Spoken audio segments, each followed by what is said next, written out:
Bereshit, chapter 3 of Genesis. Now the serpent was more crafty than any wild animal which Adonai God had made. He said to the woman, "Did God really say, 'You are not to eat from any tree in the garden'?"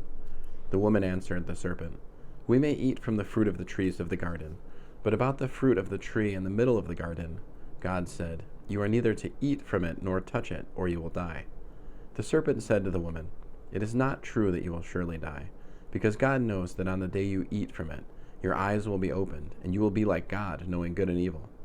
When the woman saw that the tree was good for food, that it had a pleasing appearance, and that the tree was desirable for making one wise, she took some of its fruit and ate. She also gave some to her husband who was with her, and he ate.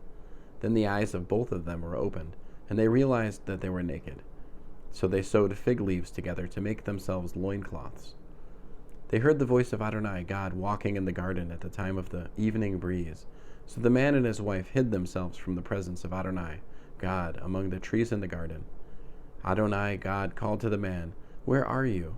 He answered, "I heard your voice in the garden, and I was afraid because I was naked, so I hid myself."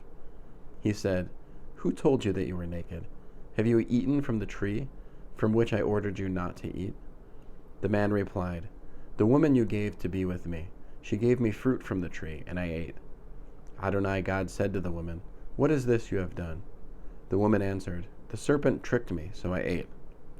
Adonai God said to the serpent, "Because you have done this, you are cursed more than all livestock and wild animals. You will crawl on your belly and eat dust as long as you live. I will put animosity between you and the woman, and between your descendant and her descendant. He will bruise your head, and you will bruise his heel." To the woman he said, "I will greatly increase your pain in childbirth. You will bring forth children in pain.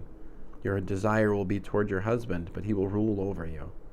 To Adam he said, "Because you listened to what your wife said, and ate from the tree about which I gave you the order, you are not to eat from it. The ground is cursed on your account. You will work hard to eat from it as long as you live.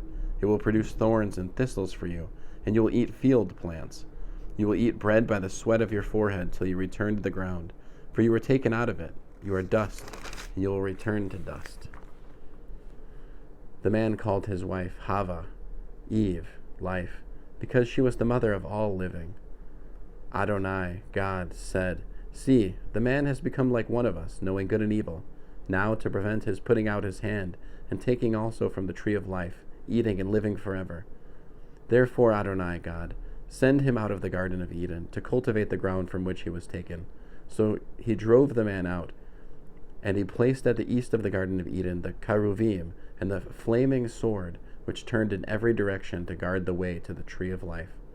End of Bereshit, Genesis chapter 3.